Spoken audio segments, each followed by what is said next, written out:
jeunesse qui peut faire preuve de violence et qui peut être perdue, mais on a aussi une jeunesse dans nos campagnes, dans nos villes, dans nos quartiers, etc., qui est cette jeunesse-là. C'est pour ça que je l'ai précisé d'emblée. De responsabilité, et ça fait du bien aussi de, voilà, de le rappeler parce qu'on a en France aussi une jeunesse qui a cette intelligence-là. Et je voulais juste, Gabriel, savoir pourquoi vous aviez pris le nom Paxo. Est-ce qu'il y avait une origine particulière ce que ça pouvait vouloir dire? C'est très anecdotique, mais quand j'étais petit, j'avais dessiné un téléphone en recopiant une interface sur un bout de papier et j'avais nommé ça Paxo. C'était un jeu, j'étais vraiment petit. Comme quoi, les rêves d'enfant, ça se réalise toujours. Ah, puis à 15 ans, on est en droit d'en avoir beaucoup. Il y a d'autres questions en plateau, mais je voulais juste finir aussi une interview. Votre idée, elle a suscité beaucoup d'intérêt sur les réseaux sociaux. Il y a 2 millions de vues sur Twitter.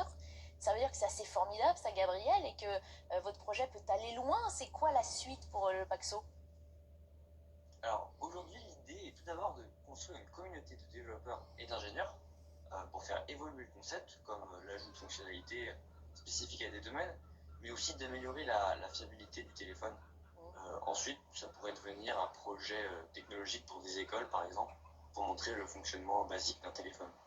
Et ça veut dire que tout le monde voulait le diffuser, parce qu'il y a une chose encore qu'on n'a pas abordée. C'est vrai que vous avez mis ce projet en open source. Est-ce que vous pouvez expliquer à ceux qui ne sont pas aussi geeks que vous ce que cela veut dire?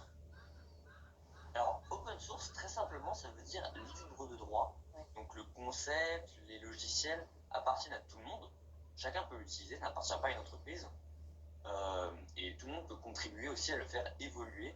Et c'est ce qui va permettre, j'espère, de pousser le projet beaucoup plus loin. Ça veut dire que c'est très collaboratif. Vous êtes dans la générosité et le partage. Vous voulez que ça grossisse et que ça